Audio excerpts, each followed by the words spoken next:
Welcome, everyone. I'm Alfred Lambremont Webre, and we have the great privilege today to be with a scholar who's known as the historian of Venus, Professor and Dr. Raymond Keller, PhD. Welcome, Ray.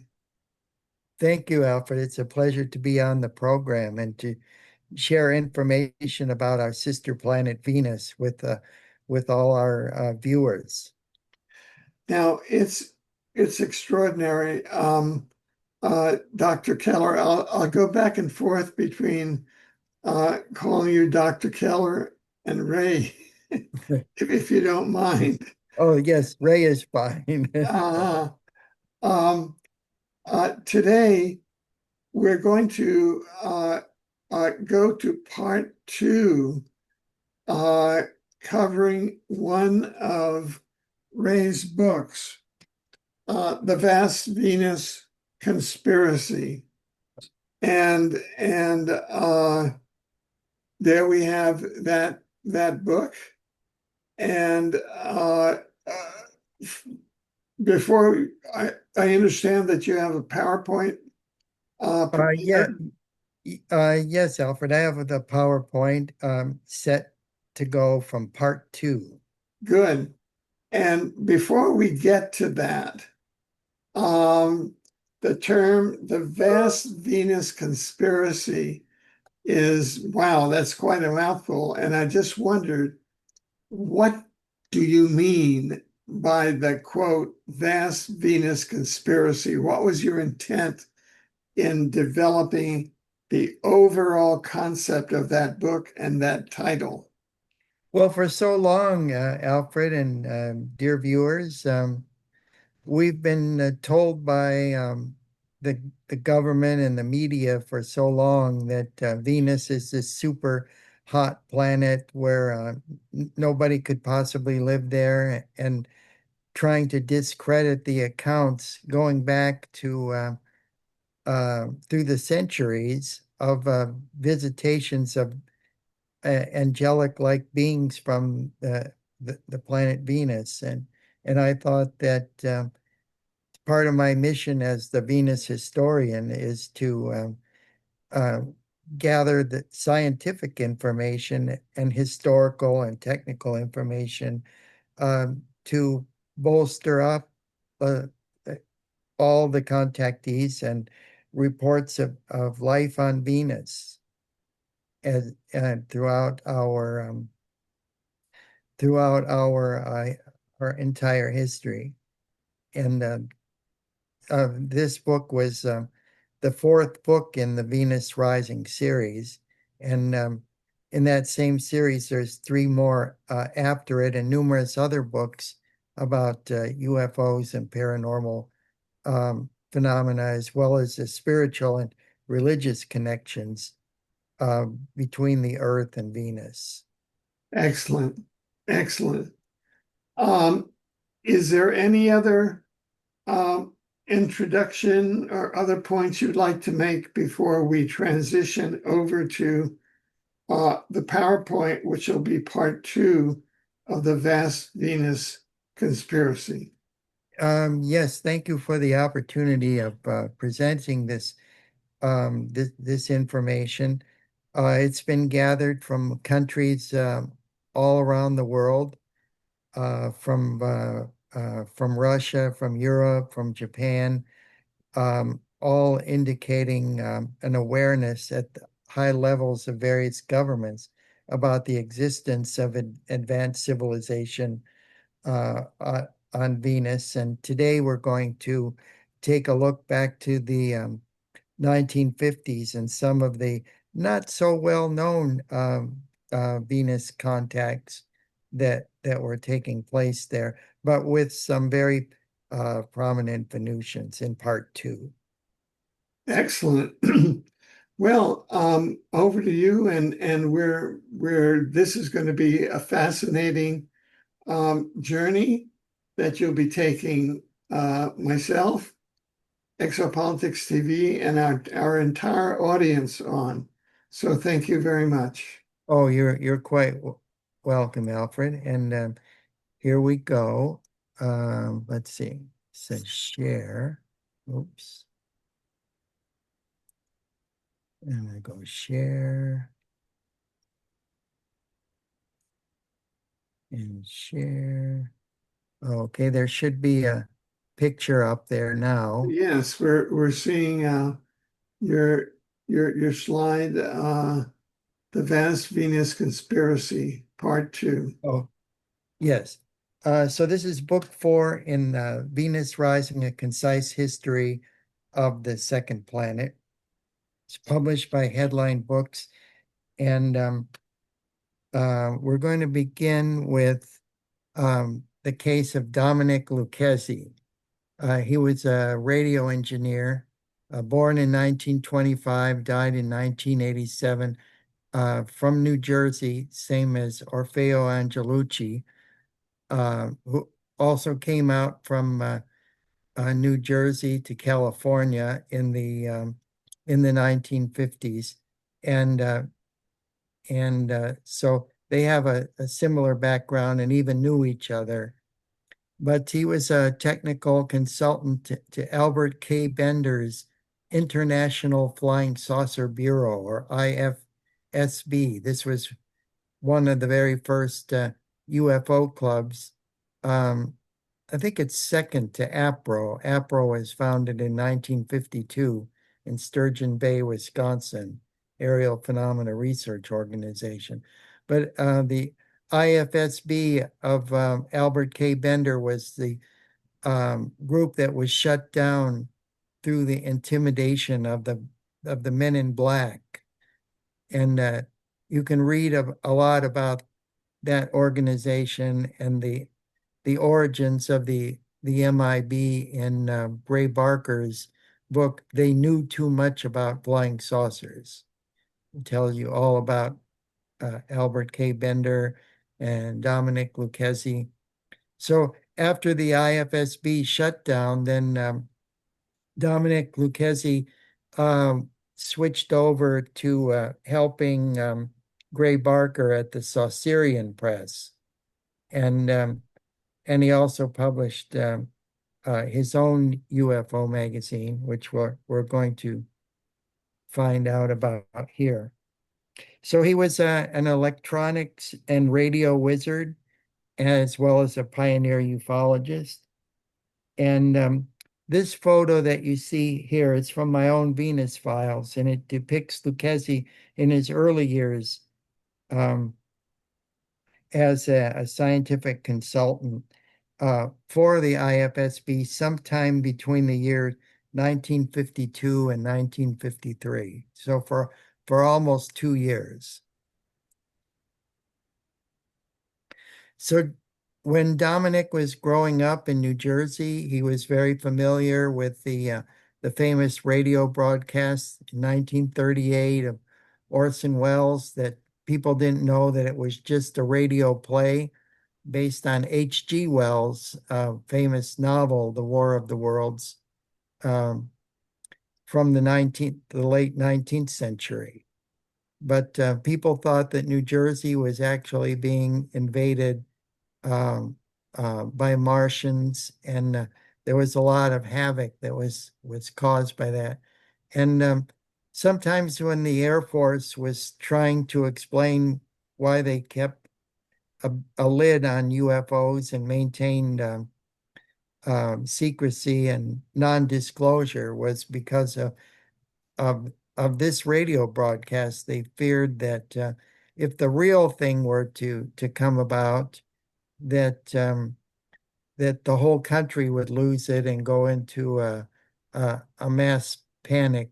But young Dominick was listening to this broadcast from his parents' home in New Jersey, and that's how he became interested in the possibility of life on other planets.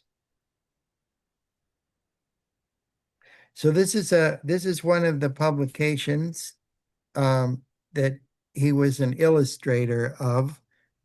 This is the October 1954 issue of Nexus, and this drawing that he made is for the cover. This was, printed by stencil and mimeograph and everything. So he had to do all that work by hand um, with a stylus onto a stencil. So this is a very rare issue. But the picture is titled Lady Venus Space Commander, and it's volume number 4, tome 1, Nexus magazine. So this preceded Gray Barker's publication, the Saucerian Press, that Dominick would move to. So Dominick was from a Sicilian family, and you see Mount Etna in the background, and then this would be the goddess Venus from the times of the Roman Empire. I really like this picture. You see in the upper left center, typical Venusian scout craft with the cupola, the portholes, and the accumulators, condensers on the bottom. The three spheres, a typical Adamski like saucer. So Dominick Lucchesi, he believed that the gods of ancient Rome were Venusian cosmonauts. And that's what this particular issue was all about, his opinions about that.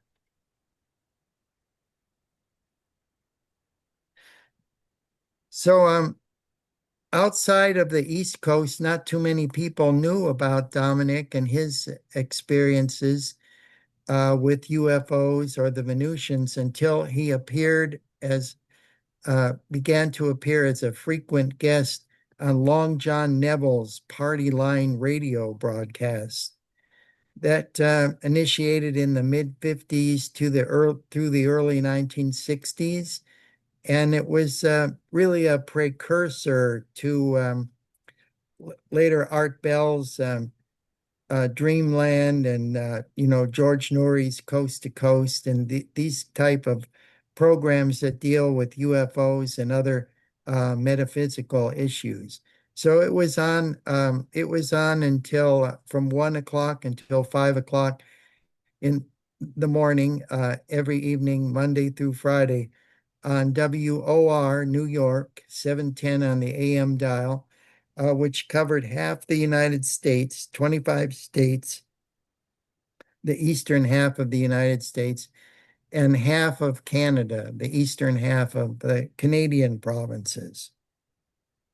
And then he began to be much more well known, and other contactees that gained prominence at this time were through the Long John Neville's party line were George Adamski, George Van Tassel, and a much more frequent guest was Howard Menger of Highbridge, New Jersey, who was a good friend of Dominick, as well as the psychic barber from New York, who had UFO contacts himself. So I've written a lot about Long John Neville as well in other books and earlier in this book. So one of the Venusians that Dominick had contact with was one that was also in communication with other contactees in the United States and around the world.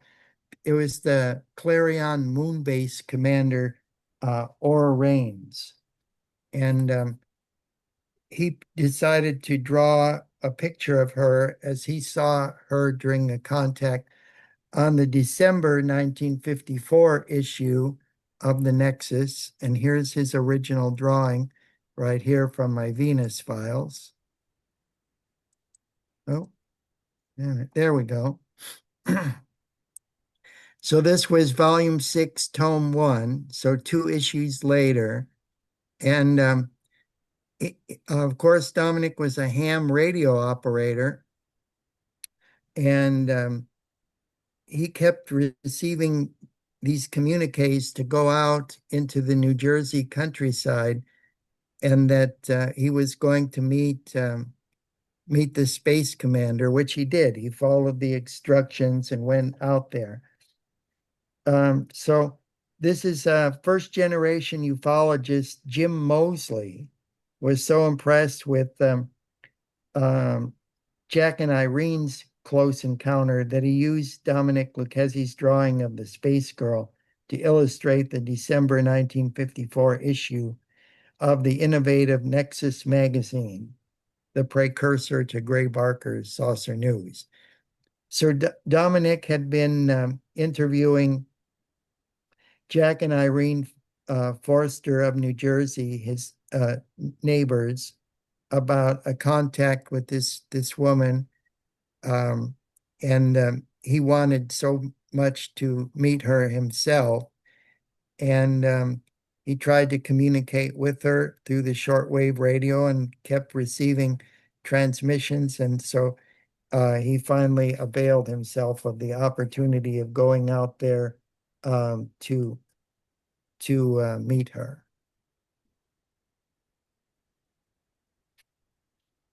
This is a device that was given to Dominick by Commander Raines, who you see on the right, and the one on the left is Lady Orda, otherwise known on Earth as Dolores Barrios. And this sketching was made by a reader of one of my books and posted on a website. I really like the detail of the drawing and the correctness to Dominick's description. Oops. Let's see.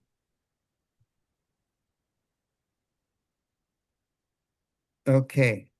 So in the mid 1960s forward, I published this magazine called the Flying Saucer Report. In the center picture, that's me on the left and my friend Alan Weston on the right with back issues of our publication. And then at the top, I'm holding a picture of a flying saucer that I had seen myself. And this article is from Gray Barker's files, and it's all tells all about how I started this Flying Saucer magazine and exchanged publications with ufologists around the world, and including Gray Barker and Dominick Lucchesi and August C. Roberts and Coral and Jim Lorenz and Gabriel Green and many other people. So during that time, we went out east. I had a Pontiac. Oh, oops. I had a Pontiac GTO 1964 convertible, and we went out.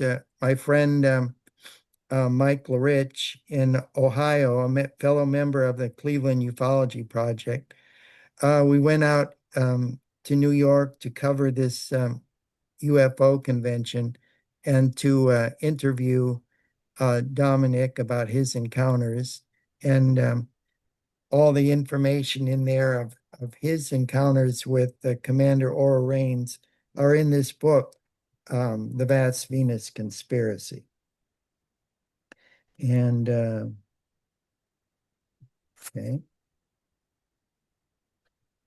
Yeah, there's Mike Larich. When that's his high school picture there.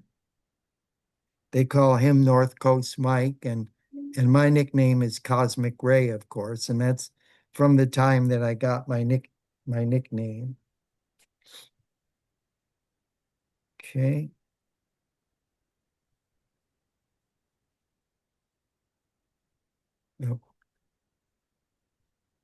Okay.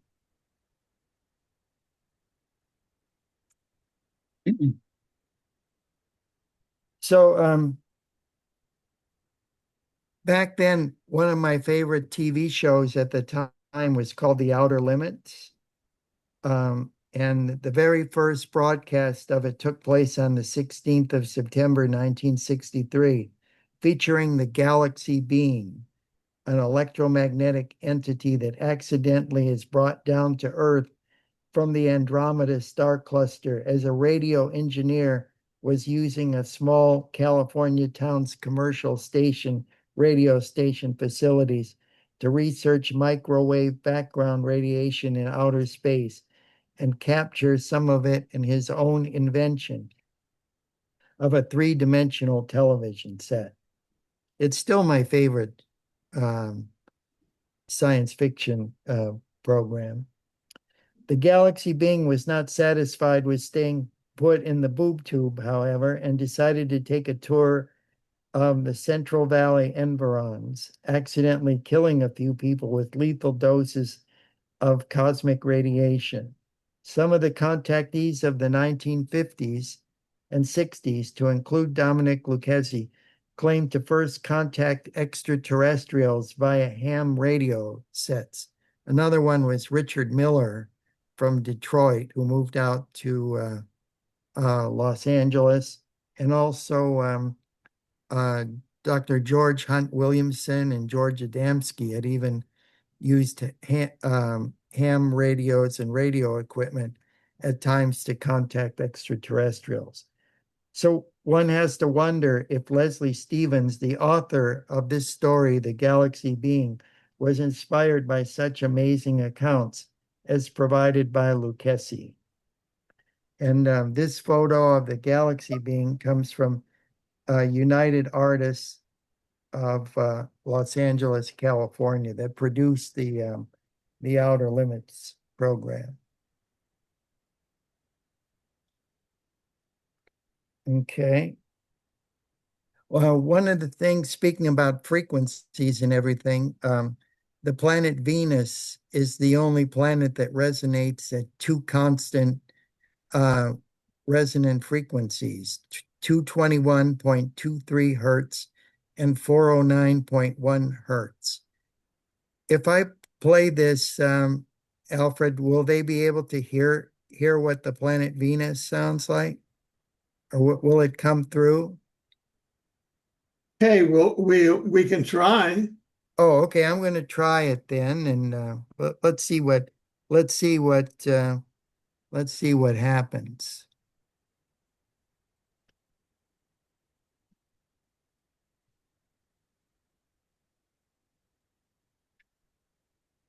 Hmm.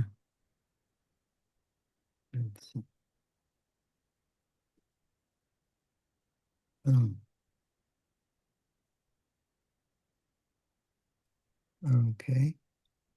See if anything comes about here.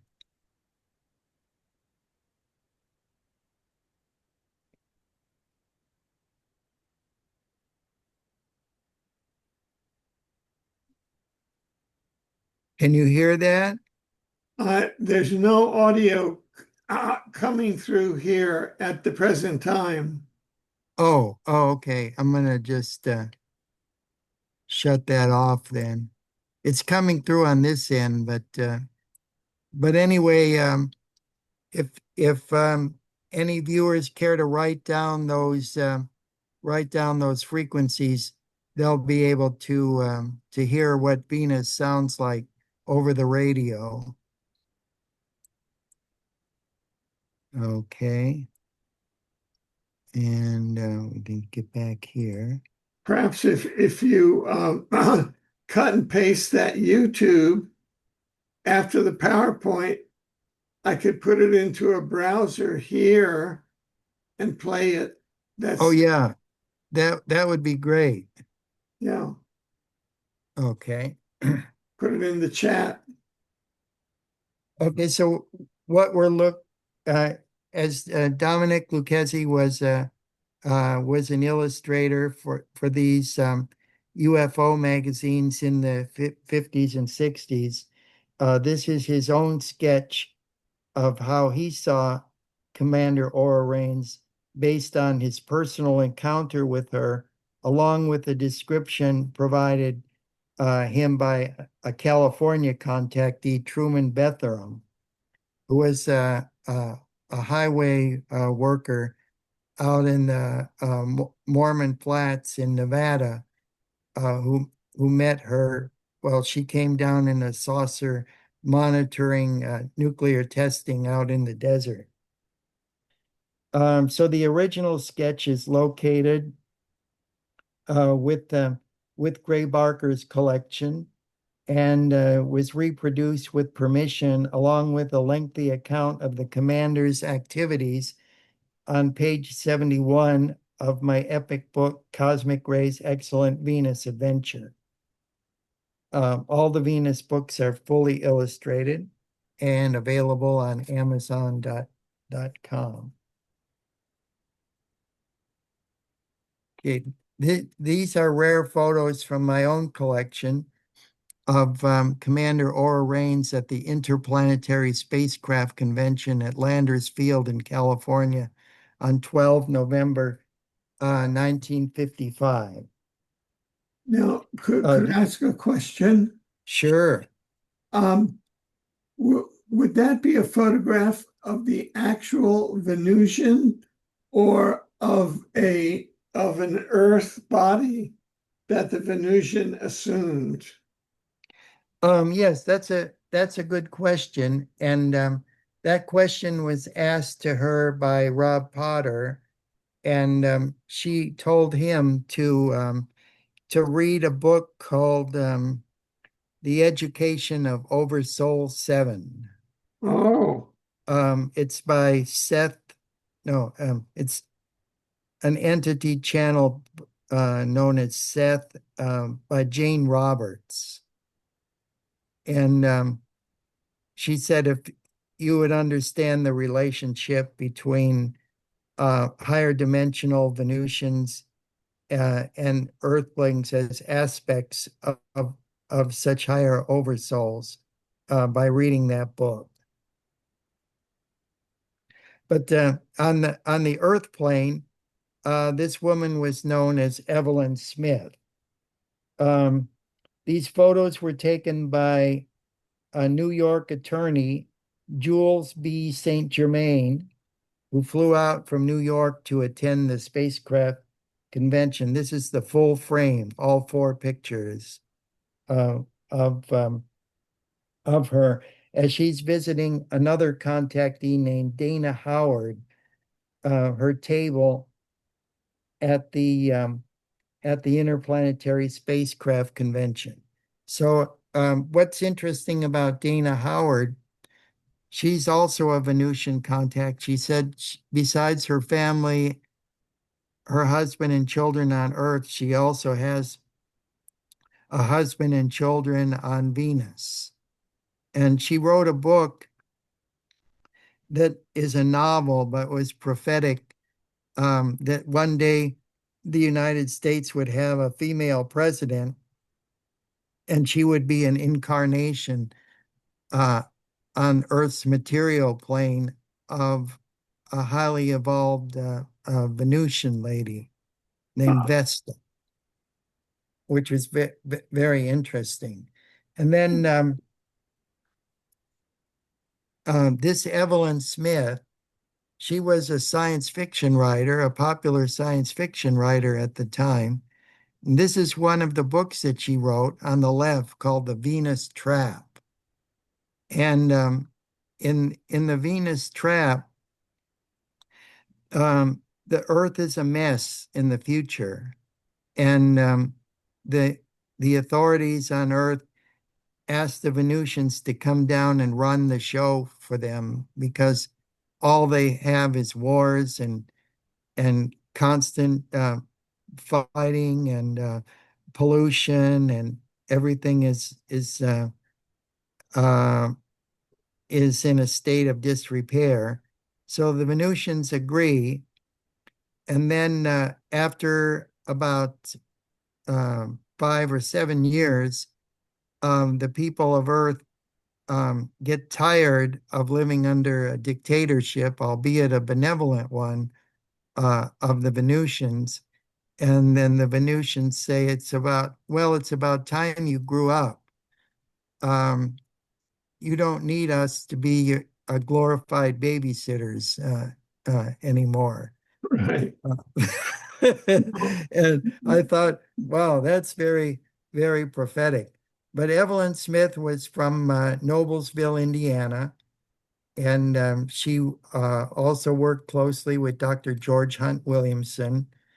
And Dr. Williamson writes about her in one of his books. I think it's the Other Tongues, Other Flesh in the 1953.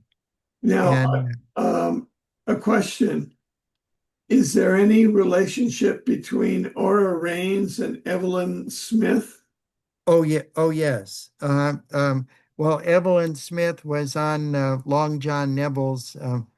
Well, she went to one of these flying saucer conventions in California at Landers Field in May of 1957. She returned there, and she was crowned to be the queen of outer space by the convention people.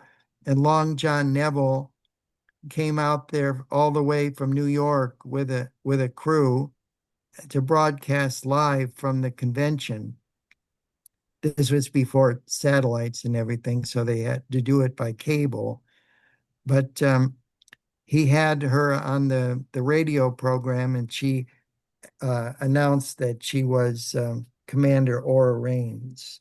So, so I'm just trying to further understand the relationship between Evelyn Smith and Aura Raines.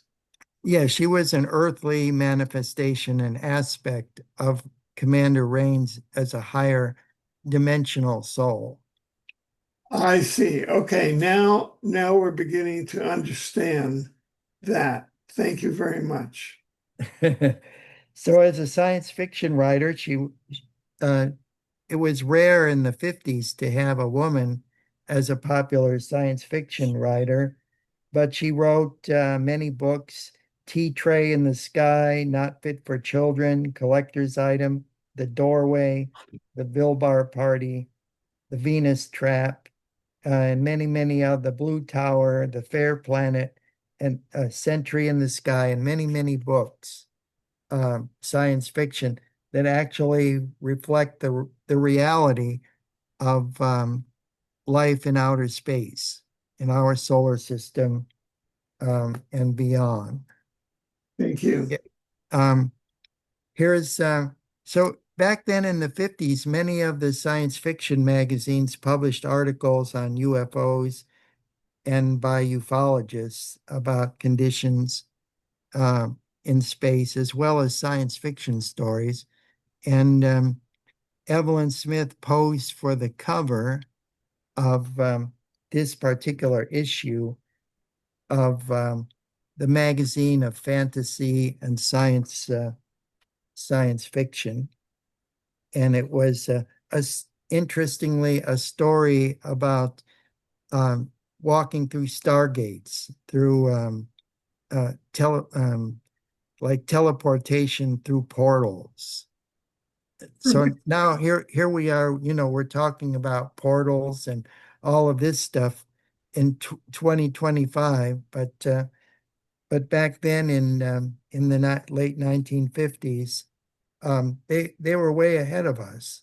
So, you have to wonder, how did we get sidetracked into all this stuff about abductions and so forth and get away from this really interesting um, kind of thing? Okay. So this is her friend, Dr. George Hunt Williamson. So this is from my file. This is his appearance at the April 4th, 1954 first interplanetary spacecraft convention. So he was among the first astro archaeologists, and he lived in Prescott, Arizona. And this photograph was actually taken by Dominick Lucchesi, and it depicts the well-known um, Dr. Williamson descending from the dais on the 4th of April, 1954 at Giant Rock Interplanetary Spacecraft Convention. Lucchesi attended the convention on behalf of the Nexus Flying Saucer magazine.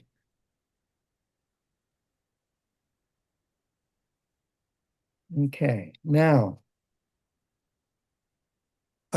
this is my friend. He goes by the alias of Peter Core. He lives, all I can tell you is that he lives in the Cleveland area, and he was a member of Dr. George Hunt Williamson's Telonic Research Society. And in 1950, before George Adamski's contacts, he got in touch with George Adamski and brought him to Cleveland along with George Hunt to meet Dr. George Hunt Williamson to do a presentation in the Masonic Hall on UFOs. So you say, well, how did people know about Adamski before he had his contacts? Well, he was photographing spaceships as early as 1948 in Southern California, and published them in early issues of Fate magazine. And this is how this is how my friend Peter Core knew about him, because he was the writing under this alias for Raymond Palmer's Flying Saucers magazine. And he was the scientific consultant and wrote the background science information in the magazine. So this is in his Cleveland home. And before that, in the late 1940s, he worked at Livermore Labs with nuclear early experiments with nuclear energy and atomic energy and production of energy from particles and so forth. And he also published all his UFO work under this pen name of Peter Core for many UFO publications, including some of his own that he would mail out mimeograph issues from his home. But anyway, the reason that I'm putting him here is because in his files and his correspondence with Dr. George Hunt Williamson, he has information on the footprints of Orthon that were taken by George Hunt Williamson during George Adamski's first encounter out in the Colorado Desert in Riverside County, California, on the 20th of November, 1952. And Orthon being whom? Okay, well, these are the plaster casts, and they seem to depict signs of the zodiac that were on the bottom of Orthon's feet. So the plaster casts were sent to Peter Core, my friend's house in Ohio, for him to do an analysis of the footprints. And one of them broke up and crumbled, but the other one stayed intact. And these are from my Venus files. A letter from Peter Core to Gray Barker dated the 8th of December, 1956, with a reply letter from the Saucerian Press publisher Gray Barker to Core dated the 12th of December, 1956. The writers of these letters consider the matter of Orthon's footprints as captured in the plaster casts made by Dr. George Hunt Williamson in the Mojave Desert, the date of Adamski's first physical contact with the Venusians. And what they concluded is that these footprints were from a very small woman, almost like a girl, size of a girl, and that they were the slippers some kind of slippers. So I thought that was very, very interesting. Right. And then, And so Orthon was the inhabitant of a spacecraft that had landed there. right. And then there was another, there was another being that was standing that was like a guard, I see. that was a bigger being like a like a football player. But this Orthon was a relatively small being, about I see. 5'2", 5'4", and a girl, according to the analysis of a footprint. So it appears that Venus is not a patriarchy, but a matriarchy, you would say, and that is that the female gender is in charge. Yes, that's right. Okay, another researcher that was very fascinated with Venus and all kinds of UFO phenomena was um, John A. Keel. In the late 60s and early 70s, he published the Anomaly newsletter, and he wrote countless articles and numerous books about our mysterious universe that he referred to as the super spectrum. So we live in a multi-dimensional uh, parallel with many parallel worlds and universes overlapping each other. I have to say, recently there was a coronal mass ejection, a very powerful one last month, with the energy that was trapped in the Earth's magnetosphere. And this is the time when the veil between these worlds and densities, lighter and denser densities, becomes much thinner, and it's easier for entities on both sides, our side and their sides, to cross back and forth. So, um, according to Keel, it was very important to keep track of UFO reports, as well as reports of Bigfoot, cryptids, ghosts, and uh, other strange phenomena, Fortean phenomena like bleeding statues and miracles and angels and so forth, because he saw that there was a correlation in this super spectrum of phenomena. All phenomena is interrelated somehow, and that was the clue to understanding ufology, not to just look at UFOs apart from this other phenomena. We have to look at the big picture. So that's why he called it the super spectrum. And I found that Aura Rains, the Venusians, the Andromedans, all these other beings are somehow tied into this super spectrum. And so I explore these avenues in my books as well. Yeah, here's the anomaly, and I like the cartoon. The Earth people are evidently very familiar to us here on Jupiter, except that they don't wear any clothes. That was the Voyager probe. So John Keel put that in his newsletter, that little cartoon. I thought that was funny.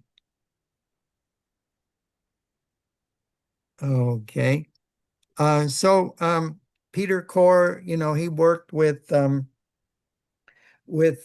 Raymond Palmer, and with all the issues of Fate magazine when it was under his control, Mystic magazine, and Amazing Stories, where we first find out about Richard Shaver and the Lemurians, the inner world, Agartha, the Darrows, and the Taros, and so forth. So even going back to March of 1945. Interestingly enough, I just came back from Mount Shasta, and of course, there's um, ties to the legend of Telos, an etheric multidimensional city underneath Mount Shasta, just like Shambhala in Asia, or Quella in the Andes of South America. These etheric multidimensional cities that are unseen by most, except for mystics and people that are gurus and people that are attuned to them. And then there's connections with ancient Venusian colonies, um, and the inner world of Agartha, the lost continents of Mu, Atlantis, and Lemuria. So all this stuff about the multidimensionality is very, very interesting. And I know even other scientists like Jacques Vallée, the computer specialist, UFOs Challenge to Science, and the late Dr. J. Allen Hynek, who was the UFO consultant to the Air Force from Northwestern University for 22 years. They were all coming around to a greater understanding and acceptance of this philosophy. So this is an artist's depiction of what Agartha would look like in the inner world. And also the civilization on Venus is largely underground as well. Okay, so Dominick Lucchesi and Howard Menger, all these people got their start even before there was a NICAP in the North Jersey UFO group in Morristown, New Jersey. So I have a chapter here explaining about how these people are connected and the activities of the Morristown UFO group. And this chapter about New Jersey UFOs was dedicated to Frank Chile, the expert on contactees that also consults with Jeff Rentz Radio, Pat Marcatilio, Dr. UFO, and Major George Filer, United States Air Force retired. All continuing in the proud tradition of Lee Munsick, who is the director of the first UFO group in New Jersey, the North Jersey UFO group. This is Pat Marcatilio. He's the Dr. UFO. He continues to direct a large UFO group that holds monthly meetings in New Jersey. This was a cartoon in a local newspaper, I think in Newark, New Jersey. Okay. One of the first people to be discussed among the contactees in the Jersey UFO group was George Adamski. Here he's seen with a contactee from Mexico City, named Salvador Villanueva Medina. And they shared accounts of their close encounters with Venusians and other extraterrestrials visiting the Earth with Helen and Bryant Reeve when they visited Mexico City in March 1955. And Adamski and Medina were together. And then when they came back to the US, they came to New Jersey and talked to the UFO group to tell them what Medina and Adamski had to say about the Venusians and their mission, and all the information that they shared that was in common. Okay, this is a prototype of the Avro Aero car produced in Canada for the U.S. Air Force. But it only goes to show what the contactee Gabriel Green said was correct. UFOs are real. The Air Force is an illusion. Because this was really nothing. It was just like just a media stunt, because it actually only got about 4 feet off the ground and didn't do anything. It came out in the late 1950s trying to tell Americans that UFOs were the product of the Air Force and not really advanced vehicles from outer space. So that's part of the disclosure that's always going on. Howard Menger was a frequent visitor and a member of Lee Munsick's Morristown group. And the people that came to the meeting for Valiant Thor at High Bridge, New Jersey, in 1958, all the photos and everything that I published on rents.com, they were all from this Lee Munsick's group.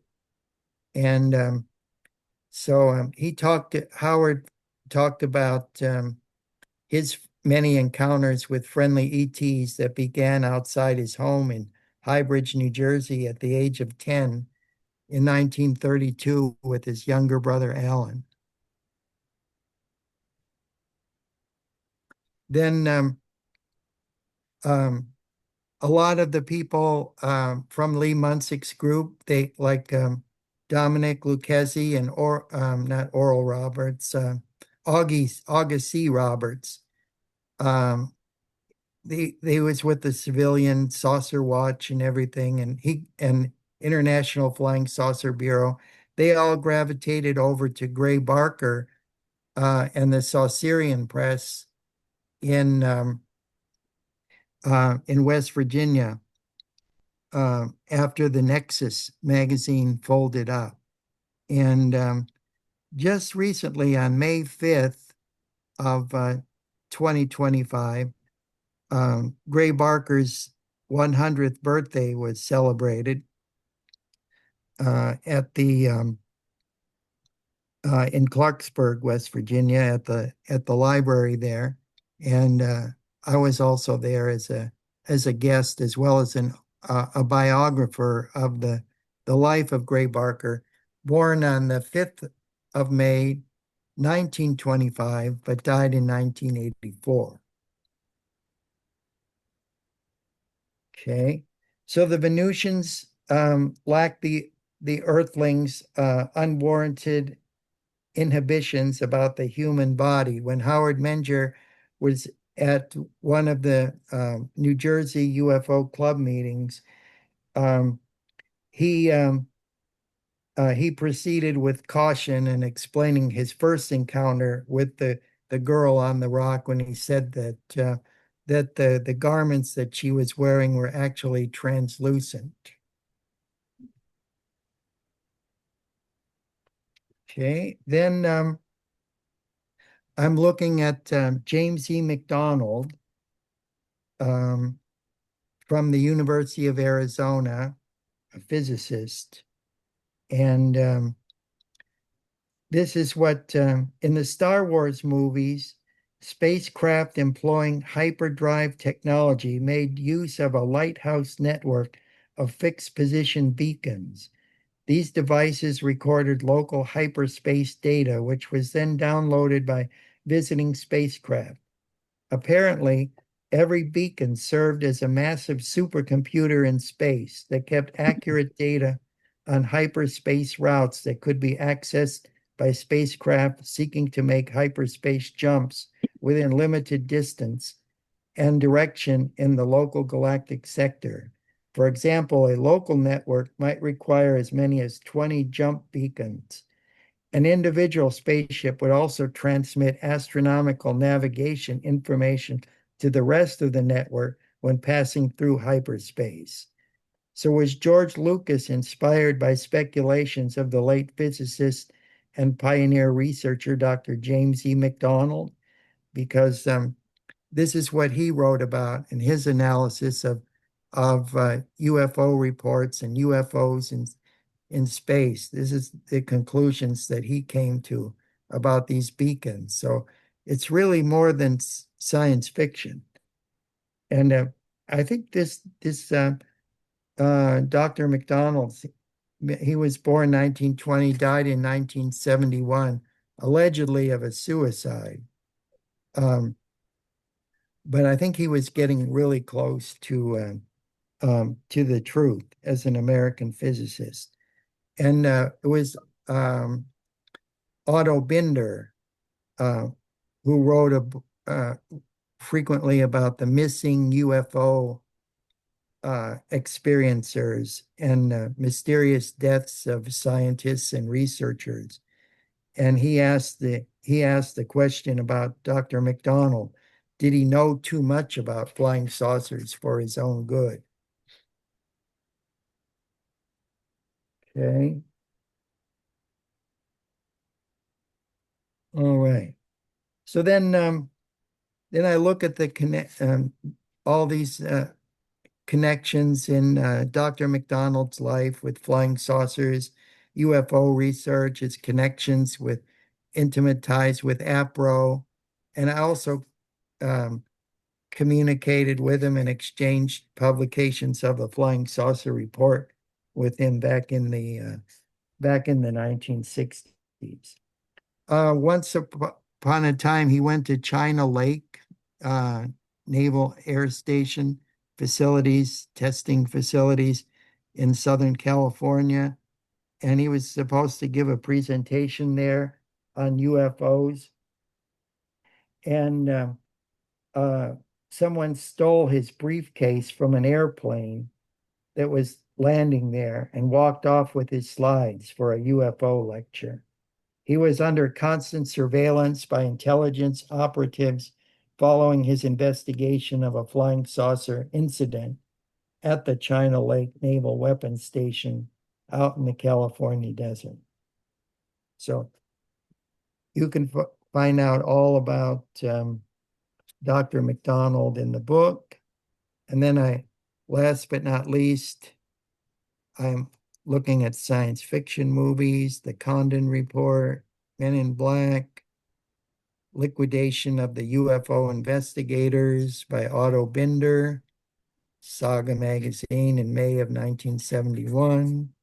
And then we get to the moon, and the moon as the moon as a Venusian colony. So Venus and the moon were prime areas of concern for the space program in the former Soviet Union. This is August C. Roberts' photo of him. He was a pioneer ufologist and UFO photographer. August believed that the Apollo moon missions would reveal much about our mysterious moon. And there was, this is an artist's conception of United States Lunar Orbiter 2 discovery of strange pyramid and spike formations on the lunar surface. These appeared in Argosy magazine in August 1970, just 1 year after the first moon landing. So the astronauts had already identified structures on the moon, and it was beginning to leak out. Dr. J. Allen Hynek briefed Richard Nixon on ET activity taking place on the moon. There was an article in the New Mexico newspaper in Corrales, New Mexico, about a facility there, a lunar observatory that was set up in Corrales, New Mexico in 1966 to pinpoint possible landing places for the Apollo astronauts. And they saw in the Aristarchus crater to the north of the Sea of Tranquility these strange flashes, red lights, and detected unusual radiation signatures from these red lights. So that's why they chose the Sea of Tranquility for the landing spot, so they could get a good view of what was going on at the Aristarchus crater. So I've got transcripts in here of what was really going on the transmissions that were cut off from us, the general public.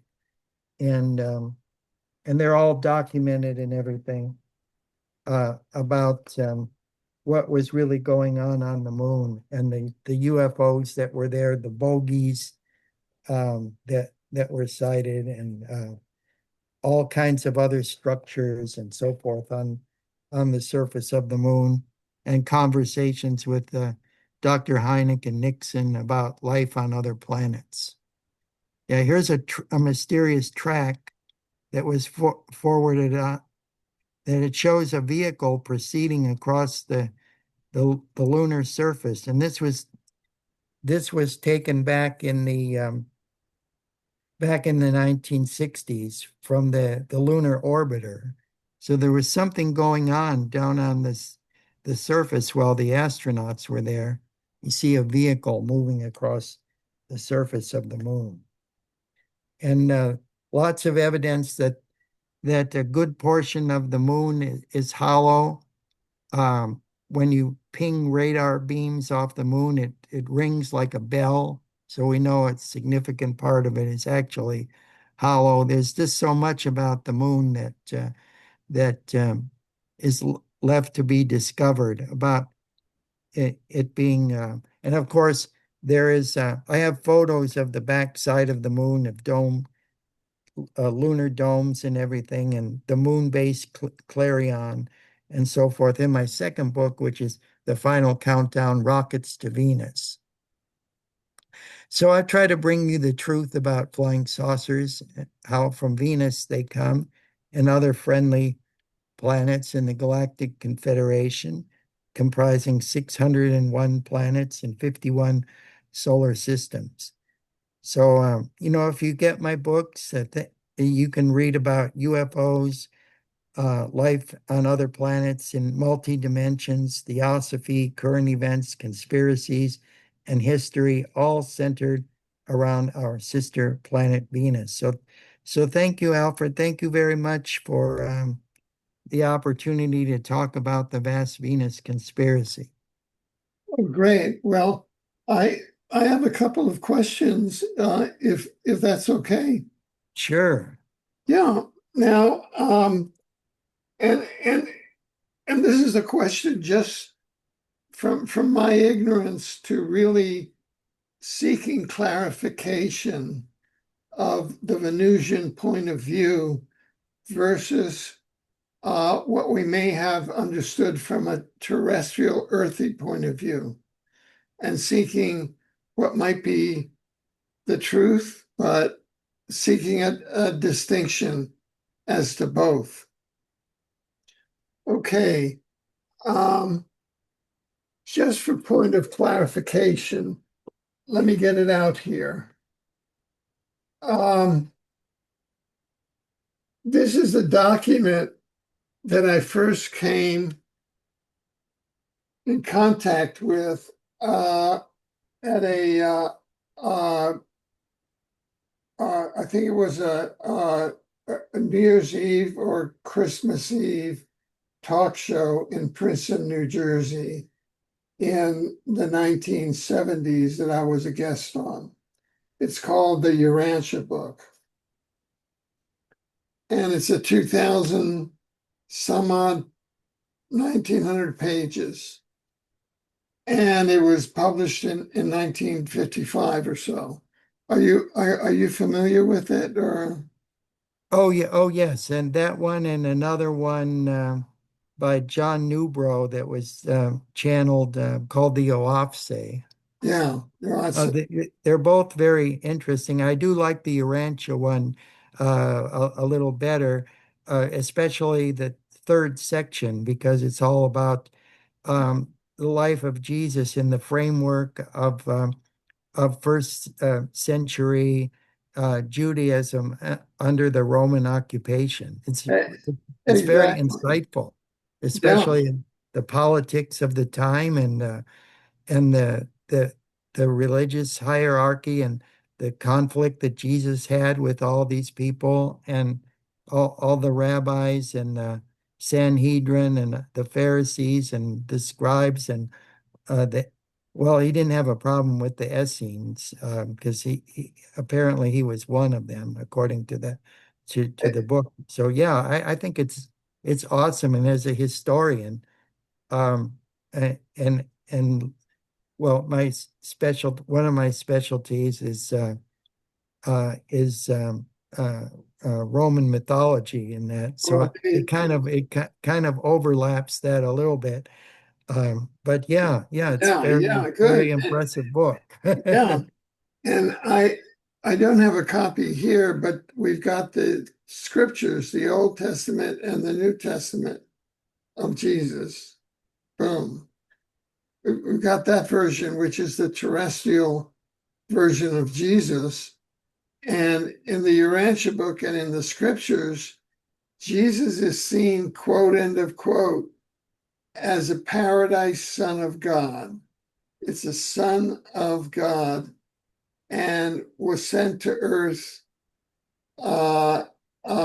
Earth was chosen especially and to land, uh, uh, a paradise son of God had to have particular experiences. There's a whole thing. And we have the Lucifer rebellion and all of that. Now, boom. And I I just have the limited experience with the Venusians that you and our late beloved colleague Robert Potter had, and they talk about Jesus Christ as the quote theophanic angel, and words like an ascended master, and where he had approved the mission of valiant Thor to the earth. So it's a very different category from a son of God sent to the earth. Okay?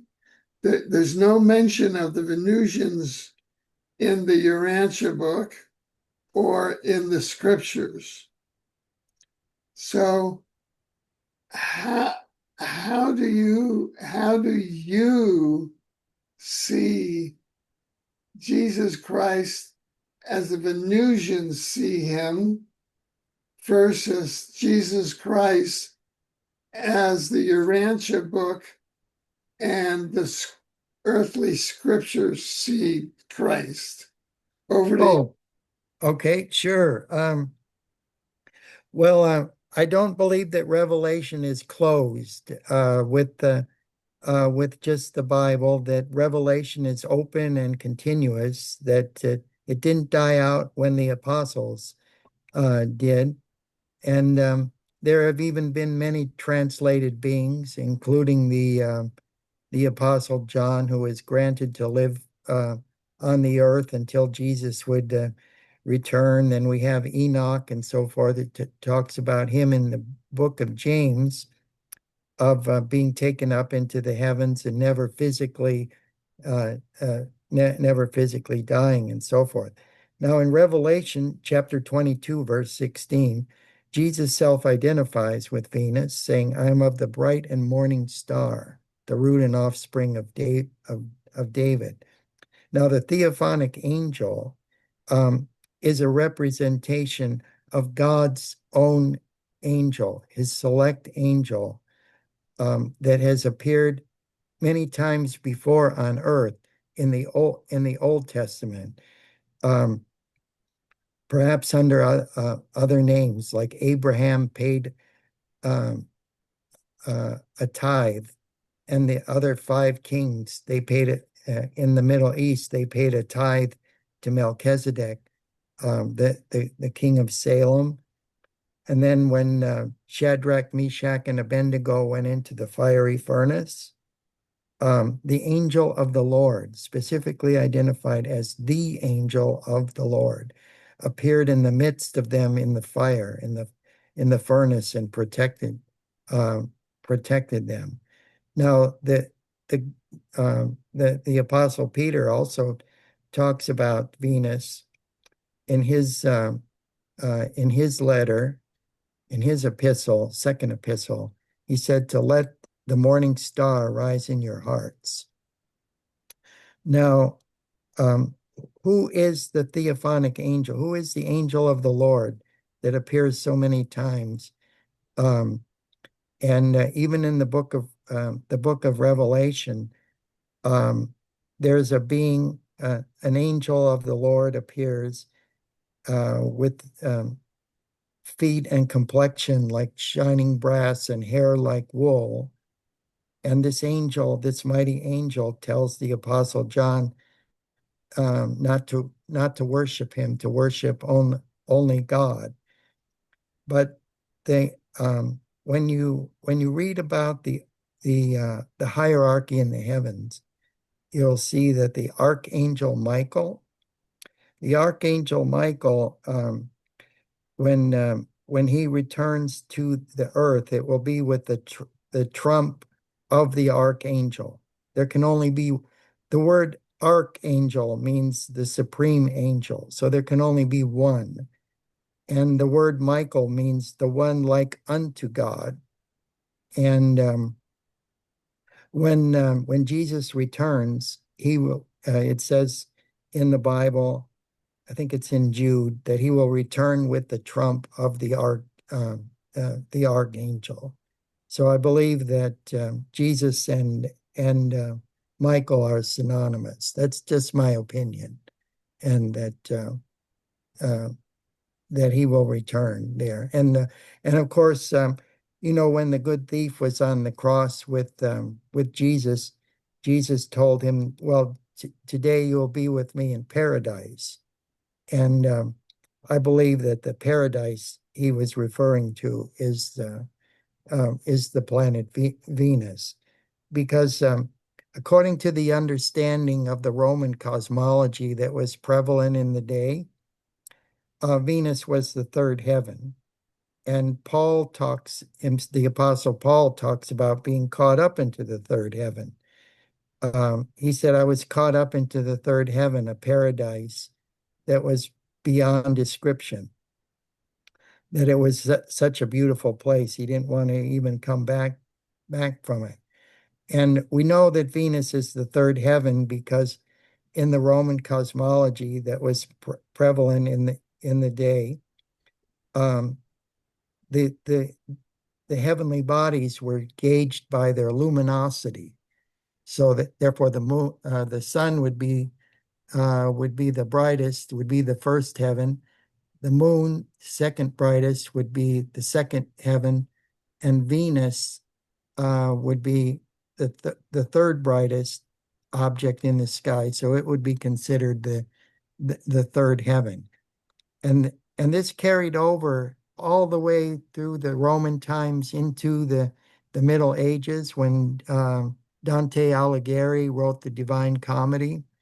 We see that Venus is the third heaven, and when he's guided there by Virgil, the poet Virgil, he's taken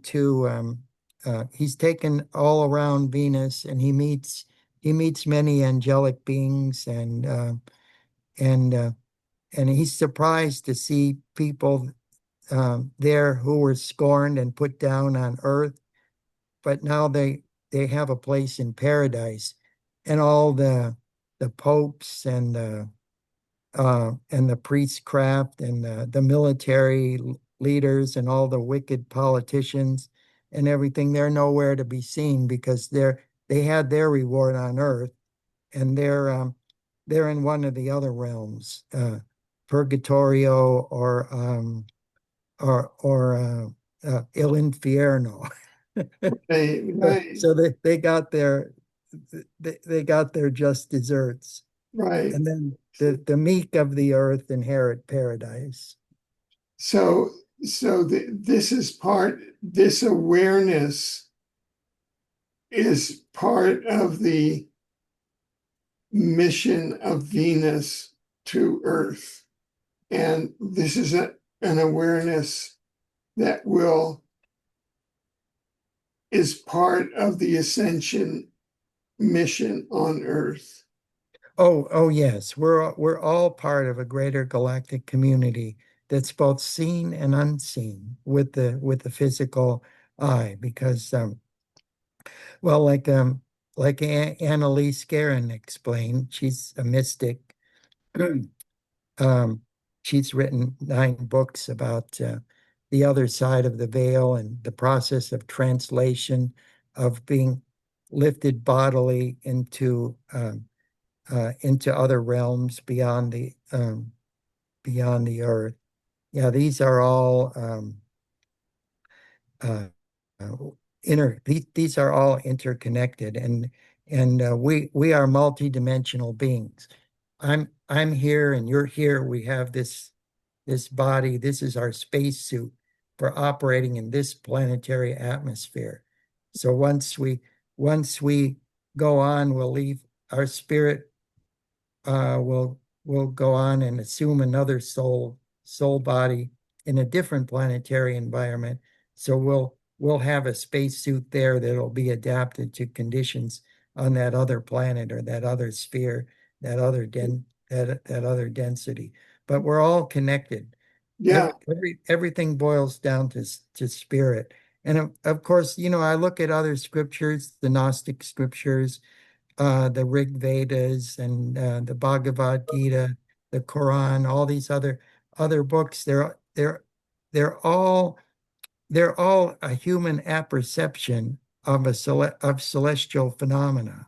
So of course there's different interpretations given from the historical and political context of the time in which these revelations uh, uh, were received. So I tend to look for the commonalities and build from there rather than squabble over any possible differences, which I don't think there are really that many when you finally get everything down to the spirit level. Okay. Thank you. I have one further question, and this concerns Aura Reigns and Truman Bethurum. Would that be okay? Oh yeah, yeah. Yeah. Now to do that, I've got to share screen and I've got to bring, let me just, uh, I've got to share screen and I've got to, uh, so I'm just going to share screen here and go to this window here and share screen now. Uh, and so you can see this photograph here of Aura Reigns. Oh yes, that's the one where she's with Long John Neville, and then another contactee named Roe, who's Right. on her. It's on the other side of her. And Oh, then can you see this? This is um uh this is the Wikipedia page for Truman Bethurum. mhm. And of course, Wikipedia is not a UFO page. It's at because I was a UFO enthusiast. And my Wikipedia page, they wanted to take it down because I was saying such outrageous things about UFOs some years ago. But I just wanted to mention some things. And that is Truman Bethrum's allegations about Aura Reigns, okay? Oh, okay. Truman Bethrum's claimed Reigns told him to begin seeking donations in 1955 to establish a group called Sanctuary of Thought, which was in mid-1950s in Prescott, Arizona.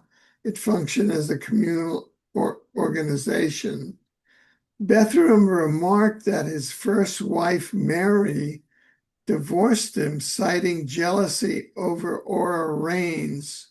His first wife, who was also a believer, accused him of cheating on her by having a sexual relationship with the alien. According to an artist who worked with him, Columba Krebs, Bethram hired a secretary who looked quite like Raines. Do you think that that's just Bethram's allegations? That the wife, uh, those are the allegations of the wife that Aura Raines had sexual relations with Truman Bethram? Yeah, I think the wife was jealous because Annabelle Krebs, who was Lady Columba, Uh, uh, um, I could see how she could be confused with Aura Raines, but in her own revelations and in her own artwork, she draws she draws a meeting, a galactic meeting with herself in there, also with Aura Raines, both attending the same meeting, along with a Russian who were taken up onto the space platform Leviathan. It's all in my book, Lady Columba, Venus Revelations. All of Annabelle Krebs' original artwork and her own experiences along with Aura Raines and with Truman Bethurm and other contactees and extraterrestrials in her own right. I, Uh, yeah. So so these are the allegations of Truman Bethram's wife. right, those are They they that's do the not wife. bear at all on the actions of Aura Raines No, no. because I I believe that it would be unethical for Aura Raines to have a sexual relationship with Truman Bethram, correct?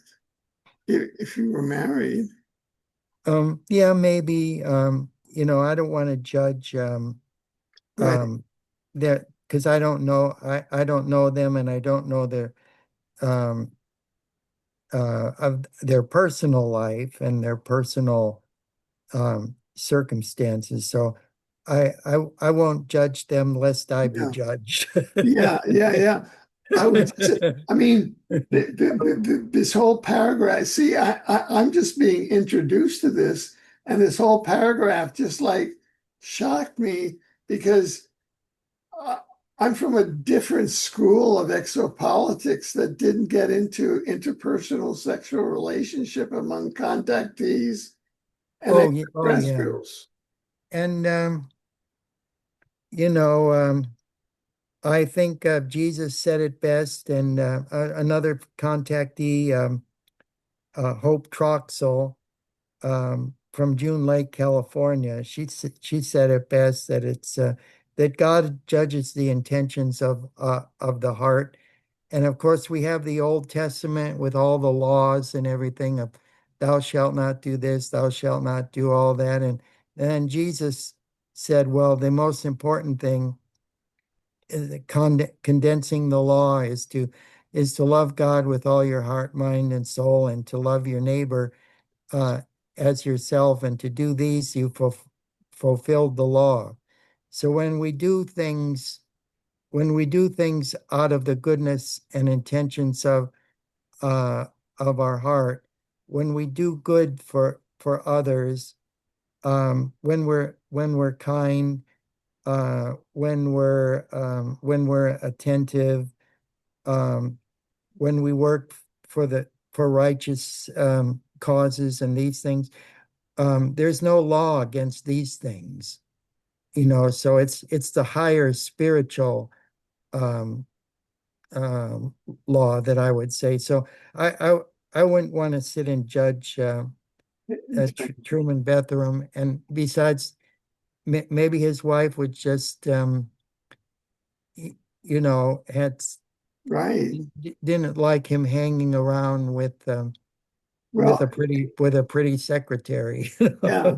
Well, you've got Evelyn Smith and Aura Raines, and I mean, what a confusion to have a third density Evelyn Smith and a fourth, fifth density Aura Raines.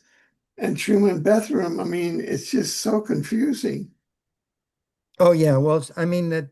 So you have an oversoul, and then you have various aspects of that oversoul in different times and places. Yeah, That's operative all at once. So all at once. it And this, of course, is a Wikipedia article, which is edited probably by a person who may or may not be even cognizant of the differences between Aura Raines and Evelyn Smith.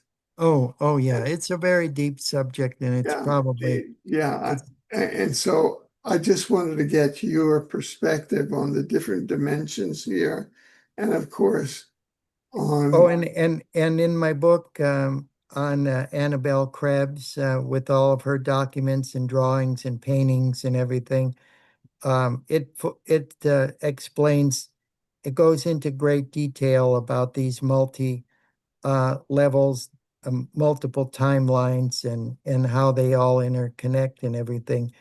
Um, so I don't expect his wife would probably understand all that, and the, just saw Truman Bethlehem next to a pretty girl, and just maybe flew off the handle.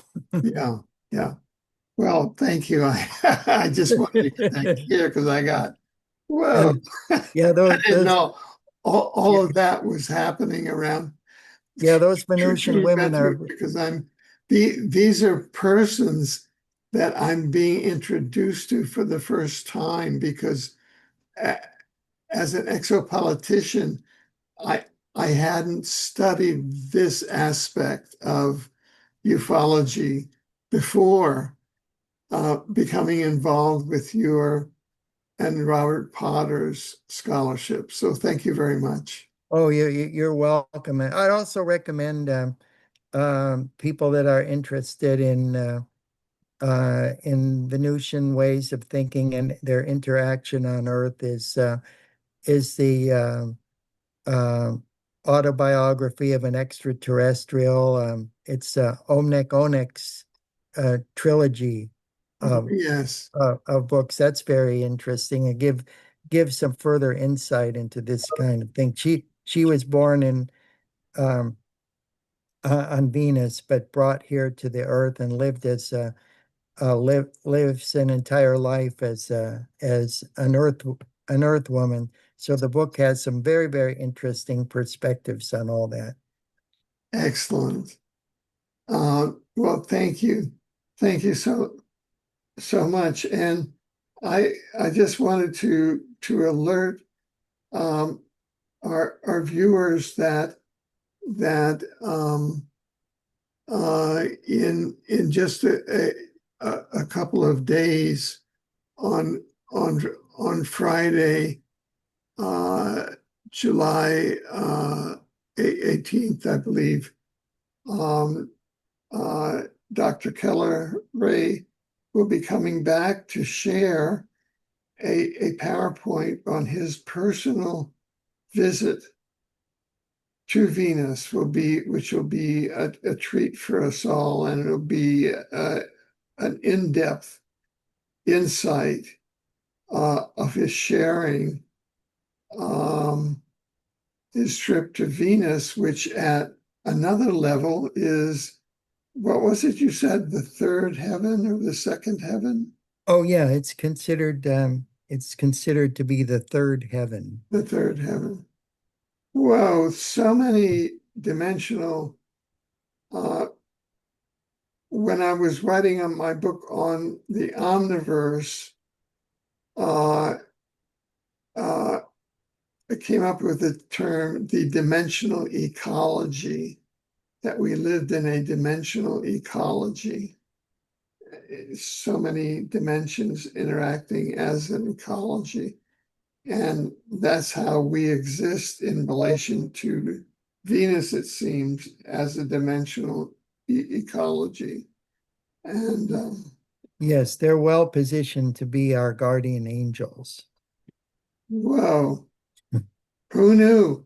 I spent so many years in exopolitics, and it was, here we are, 2025 is the 25th anniversary of the publication of the book Exopolitics, which occurred in the year 2000.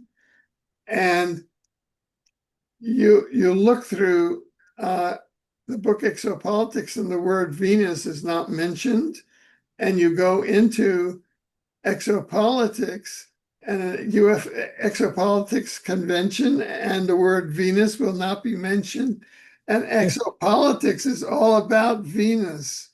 And uh, uh, we'll discuss later, but you and I are co-developing a book called Exopolitics, the Advanced Civilization on Venus. What a paradox that in 2025, we're finally developing the first book in exopolitics that contains the word Venus. And I well, love these paradoxes. Alfred, I have to say that the very first book dealing with exopolitics was History of a Planet by Helena Blavatsky, her thesis in 1885. There we And go. in there, she said, in relation to the Earth, Venus is the most powerful, mysterious, and occult of all planets in the universe when it comes to the Earth. And that not only does Venus teach us, but she shines. So I'll leave it with that because speaking of happy life and or happy wife and happy life, I've got to go pick up my wife from work.